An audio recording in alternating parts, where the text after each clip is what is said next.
Hi and welcome to the high priestess tarot. आप सब लोगों का बहुत ज़्यादा स्वागत है। आई होप आप सब खुश हो, हेल्दी हो, अपना ख्याल रख रहे हो। सो आइए देखते हैं जेमिनाइज what is coming for your April 2025। April for my जेमिनाइज,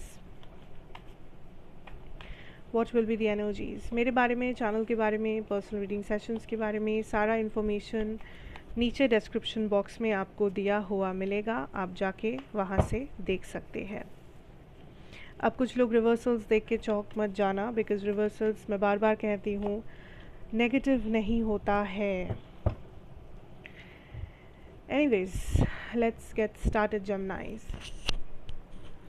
now first things first, यहाँ पे जो मैं पिकअप कर पा रही हूँ is a lot of action, movement. आप एक्चुअली अपना टाइम एंजॉय कर रहे हो जेमिनाई। आई लिटरली सी आप उस एम्प्रेस एनर्जी में हो। आप अपने आप को पूरा पूरा प्रायोरिटी दे रहे हो। आप अपने खुशी के लिए, अपने सुख, चैन, नींद और आराम ऐश के लिए आप पूरा पूरा मेहनत कर रहे हो। उसमें कोई कम नहीं होना चाहिए। आप खुद को बहुत प्रायोरिटी दे रहे हो and that is a very good thing, क्योंकि आप जितना अपने आप को प्रायोरिटी दे रहे हो आप उतना अबंडेंस को अट्रैक्ट भी कर रहे हो। आई कैन सी आपकी एनर्जी काफ़ी अबंडेंट है। फिनेंशियली आप अच्छा कर रहे हो, करियर आपका सही चल रहा है एंड जितना आप खुद के ऊपर ये कॉन्फिडेंस गेन कर रहे हो उतना ही आप ज़्यादा प्रोडक्टिव, डिटरमाइंड और ज़्यादा ग्लोइंग दिख रहे हो।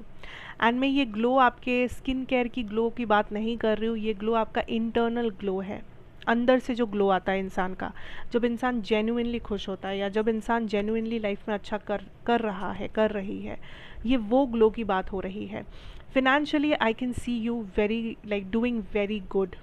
आई डोंट नो आप क्या कर रहे हो। मे बी अगर आप बिज़नेस कर रहे हो तो आपके क्लाइंट्स बहुत सारे हैं, आपका बिज़नेस अच्छा चल रहा है, सेल्स बहुत ज़्यादा हाई है। अगर आप प्रोफेशन में हो, ऑफिस जाते हो तो वहाँ पे मे बी आपके मैनेजर्स आपसे बहुत खुश है, आपका काम टाइम पे ख़त्म हो रहा है, आपके ऊपर प्रेशर कम है। या I can see you also having a lot of money. So ये आपकी सेविंग्स हो सकती है, ये कोई एक्स्ट्रा प्रॉफिट जो आप कमा रहे हो, कोई साइड इनकम, कोई investment, return, whatever, but I see money coming in. Money अगर आप मैनिफेस्ट कर रहे हो, फाइनेंसेस अगर आप मैनिफेस्ट कर रहे हो, आई सी दैट कमिंग इन। ये पैसा आपके पास आ रहा है, आपके बैंक में ये पैसा घुस रहा है and you are happy with that, क्योंकि आपने इसे मैनिफेस्ट किया है, ये आपकी मेहनत की कमाई है। You seem to be very happy. Overall अप्रैल में आपकी एनर्जी काफ़ी हैप्पी, काफ़ी वाइब्रेंट, काफ़ी हाई वाइब्रेशनल लग रही है मुझे।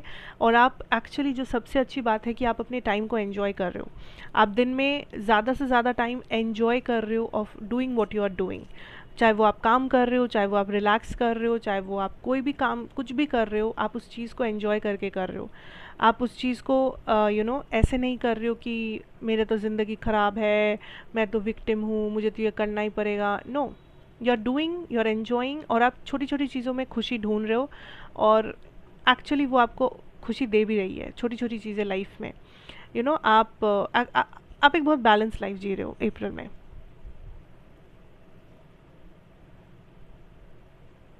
एक डर था, एक इनडिसीजन था, एक कन्फ्यूजन था जो एंड होगा। एंड ये जो कुछ भी था, आई थिंक ये फ्यूचर के बारे में था। फ्यूचर में क्या होगा, ये होगा या नहीं होगा, वो होगा या नहीं होगा, क्या ऐसा हो सकता है, क्या वैसा हो सकता है। There was a fear, continuous anxiety, continuous question mark. वो एंड हो रहा है। आपको पता चल रहा है या तो कि क्या होगा एक्चुअली में, या तो वो कॉन्फिडेंस आप गेन कर रहे हो कि जो भी होगा आपके कंट्रोल में होगा, आप जैसा चाहते हो वैसा ही होगा। लव में कुछ रिजेक्शंस आ सकते हैं जेमिनाइज। अगर आप किसी से बात करने की कोशिश कर रहे हो, कोई न्यू लव सिचुएशन है, क्रश है, तो मैं कहूँगी थोड़ा स्लो जाना, बिकॉज कुछ रिजेक्शंस, कुछ ब्लॉकेजेस, कुछ स्टैग्नेशन वाला टाइम आ सकता है लव लाइफ में। बिकॉज मे बी आप दोनों सेम पेज पे नहीं हो, मे बी आप थोड़ा सा जल्दबाजी में हो, मे बी आप थोड़ा सा आई डोंट नो घोड़े पे सवार हो। तो आपको वो चीज़ थोड़ा सा ध्यान रखना है कि आप लोग किसी भी चीज़ को रश नहीं कर रहे हो इमोशनल या लव सिचुएशन में। स्लो जा रहे हो, स्टेडी जा रहे हो और सामने वाले को समझ के चल रहे हो। ऐसा नहीं है कि आप सामने वाले के गुलाम हो, उन्हें समझ के चलना है, नो, बट एटलीस्ट आप ऐसा कुछ नहीं कर रहे हो ताकि बाद में आपको ही हर्ट होना पड़े। आप बिना सोचे, बिना समझे कोई स्टेप या एक्शन नहीं ले रहे हो। सो लव लाइफ में थोड़ा सा आपको ब्लॉकेजेस मिलेंगे, बट मुझे नहीं लगता वो आपको ज़्यादा प्रॉब्लम में डालेगा, बिकॉज आपकी एनर्जी एक्चुअली बहुत लाइट हार्टेड और इंडिपेंडेंट ही मुझे ज़्यादा लग रहा है। मुझे नहीं लगता कि आप बहुत ज़्यादा इमोशनल हो और बहुत सारा पूरा दिन बस प्यार के बारे में सोच रहे हो। नो, अगर इमोशंस है या अगर आप किसी में इंटरेस्टेड भी हो, कोई रिलेशनशिप में भी हो, कोई प्रॉब्लम में लाइक कॉन्फ्लिक्टेड रिलेशनशिप में हो, मैं कहूँगी बस थोड़ा सा रुक जाओ, थोड़ा सा पॉज कर लो। अप्रैल में थोड़ा सा ऑडियंस बन जाओ, कुछ कर दिखाने की ज़रूरत नहीं है, थोड़ा ऑडियंस की सीट में बैठ के देखो क्या होता है, बिकॉज़ वही सबसे बेस्ट रहेगा अभी के लिए, ठीक है। क्योंकि खुद कुछ करने जाओगे, एक तो जल्दबाजी में रहोगे आप, दूसरा रिजेक्शन मिल सकता है, तीसरा कुछ काम बिगड़ सकता है, बने बनाया काम बिगड़ सकता है, या आपका जो एक्सपेक्टेशन आपने सेट किया है वो शायद एक्सपेक्टेशन पूरा नहीं भी हो सकता है, जो आपको बाद में जाके हर्ट करेगा और चार कॉम्प्लिकेशंस क्रिएट करेगा। इससे अच्छा ये है कि आप थोड़ा सा ऑडियंस की सीट में बैठ के अप्रैल में अपने लव लाइफ को देखो एंड फिर डिसीजन लो, क्योंकि टाइम भागा नहीं जाएगा, आपको मौका दिया जाएगा अपना बात रखने का, आपको मौका दिया जाएगा अपना डिसीजन लेने का, बट जल्दबाजी में नहीं, टाइम लेकर, ठीक है।